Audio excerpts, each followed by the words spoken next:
भक्त की दृष्टि में कोई भी दुख ऐसा नहीं जो सह करके अपने आराध्य देव को न प्राप्त करे।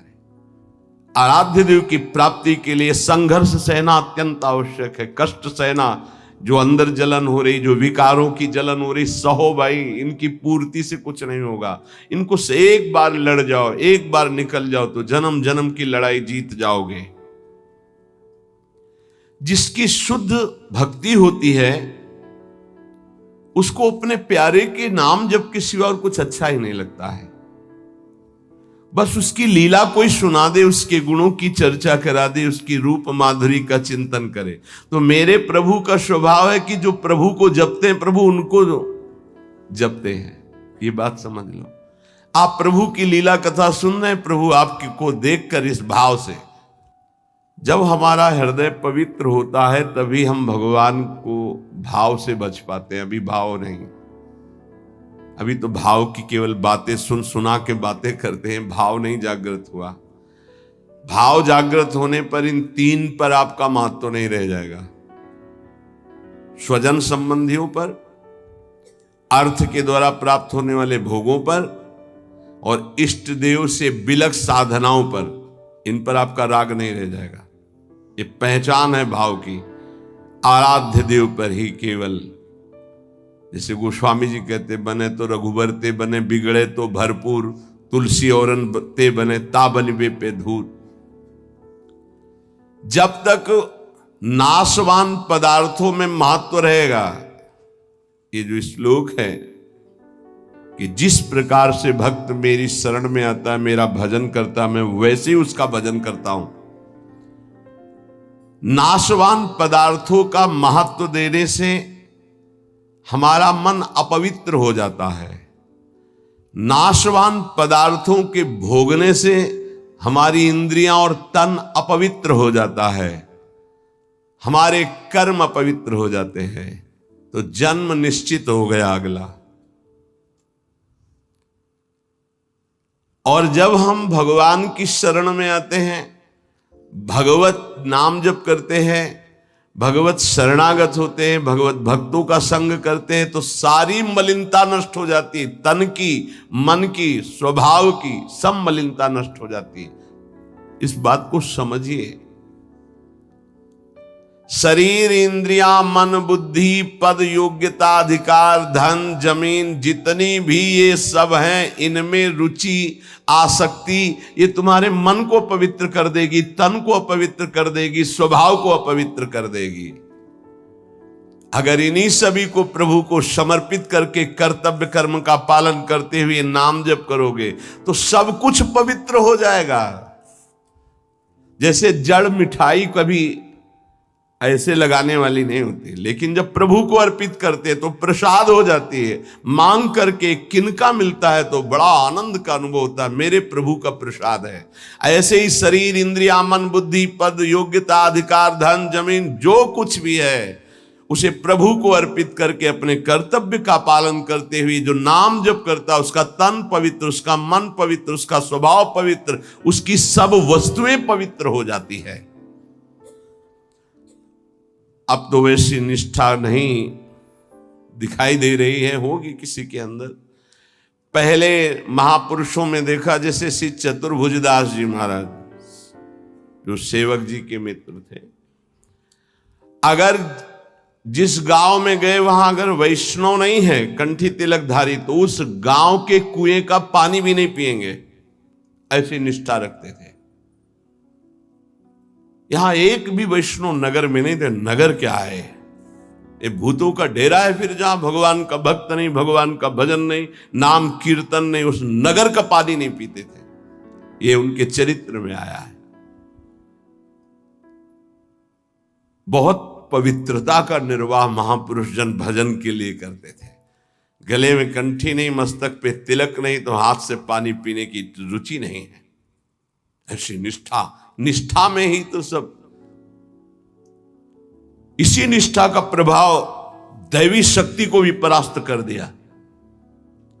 एक दिन एक नगर से निकल रहे थे तो देखा एक आदमी चिल्ला रहा था, रो रहा था, उसके हाथ पीछे बंधे हुए थे और बड़ा ढोल नगाड़ा बज रहा था, उसको घसीटते हुए ले जा रहे थे। चतुर्भुज दास जी मंडली के सहित मुरली मनोहर अपने ठाकुर को लेकर, मुरलीधर को, वो विचरण करते थे। तो उन्होंने लोगों से पूछा, ये आदमी इतना त्राहिमाम बोल रहा है, इसका कोई साथ क्यों नहीं दे रहा है, इसको क्या? तो बोले ये देवी के बलि चढ़ाने के लिए ले जाया जा रहा। देवी की बलि? कहाँ है मंदिर? गांव के बाहर है। वाह, पहले उसको रुकवा दिया, इतना भजन का तेज था, रुकवा दिया और दरवाजे पे गए और कहा कि तुम मां हो? कैसी मां हो जो तुम अपने बच्चों की हत्या करवाकर मुस्कुराना सीखती हो? तुम मां हो, इसका मतलब है तुम्हारे अंदर ममत्व तो नष्ट हो चुका है। चाहे कोई भी सृष्टि का जीव हो, वो तुम्हारा बेटा होता है। कुपुत्रो जायते क्वचित कुमाता न भवति। ये कैसा न्याय आपका कि आपके सामने आपके बेटे को बंदी बनाकर बलि दिया जा रहा हो, आप प्रसन्न मुद्रा में हो। वहां के पुजारी ने कहा, आप अंदर नहीं घुस सकते। बोले ये अंदर नहीं रह सकते। अब ठाकुर जी को साथ लेके तो देवी जी बाहर निकल आए, ठाकुर जी को सिंहासन पे विराजमान किया। उनके भागवतिक वैष्णव तेज भजन के प्रताप से लिखा हुआ है भक्तमाल जी में भी, जहां भी उनका चरित्र चतुर्भुज दास जी का, ऐसे हरिव्यास देवाचार्य जी। तो देवी जी ने कहा, क्या आदेश है हमारे लिए? देवी जी ने कहा, तो उनका पहले यहां के राजा को बोलो कि आज के बाद अगर यहां बलि चढ़ी तो सर्वनाश तुम ही करोगी। बोलो जाके यही। राजा को जाकर के देवी जी ने भय दिखाया और कहा, अगर आज के बाद किसी भी जीव की हमारे ऊपर बलि चढ़ाई गई तो अब हम वैष्णवी हो गई है, आज के बाद को नहीं। हाँ, अगर बलि चढ़ानी तो नारियल नींबू आदि, ये नहीं, जीवों की बलि नहीं। कंठी बांधी देवी जी के और श्री जी के चरणारविंद की आसक्ति का मंत्र दिया देवी जी को चतुर्भुज दास जी ने। ठाकुर मुरलीधर को वहां विराजमान करके नाम कीर्तन बंद करा दी, प्रथा मुक्त करवा दिया। जो बलि के लिए लाए, नाम बल, भजन बल।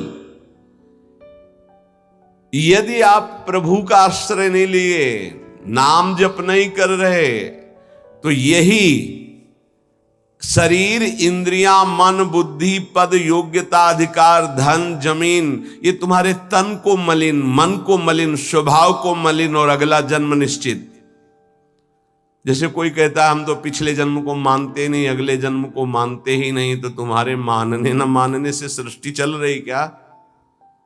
कि तुम मानोगे तो सृष्टि चलेगी, नहीं तो बंद हो जाए। हम मानते नहीं सूर्य उदय होता है, तो सूर्य उदय बंद हो जाएगा क्या तुम्हारे मानने ना मानने से? क्या ईश्वर का संविधान और शासन आंख मूंदने से टल जाएगा क्या? तुम्हारे ऐसा कहने से टल जाएगा क्या? अगर नहीं मानते हो तो है कोई परम शक्तिशाली जो बरबस जीव को उसके कर्म को भुगवा रहा है कोई कर्म का प्रबल फल देने वाला महान ईश्वर जो सुख और दुख के चक्र में पूरी सृष्टि को फंसाए हुए है। उसी से मुक्त होने के लिए वही है एकमात्र जिसका आश्रय ले लो। भक्त को भगवान के स्वरूप का ज्ञान, भगवान का दर्शन, भगवान के साथ खेल खेलने का सौभाग्य, तीन बातें जो प्राप्त होती है, ये ज्ञानी को नहीं प्राप्त होती है। भगवान के प्रेम स्वरूप, भगवान का दर्शन, संभाषण और भगवान के साथ खेलना, ये नहीं। ये बड़ी दुर्लभ बात भक्ति से प्राप्त होती, इसलिए सर्वोपरि भक्ति। जो भगवत परायण भक्त है उसमें शरीर और संसार की आसक्ति नहीं रहती। देख लो, शरीर और संसार की आसक्ति नहीं रहती। इस भगवत परायणता के लिए हठ पूर्वक बहुत नाम जपा जाए तब ये जागृत होती भगवत परायणता। हठ पूर्वक शब्द आया है। हठ पूर्वक हमको नाम जप करना बहुत कठिन है। नाम जप करना, बातें बना लेना अलग बात है, नाम जप करना बहुत कठिन है। अगर नाम जप हठ पूर्वक करोगे तो संसार शरीर की आसक्ति नष्ट हो जाएगी, भगवत परायण हो जाओगे, भगवान के तत्व का ज्ञान हो जाएगा, भगवान से प्रेम हो जाएगा, भगवान का साक्षात्कार हो जाएगा, भगवान से वार्ता होगी, भगवान के साथ खेलोगे।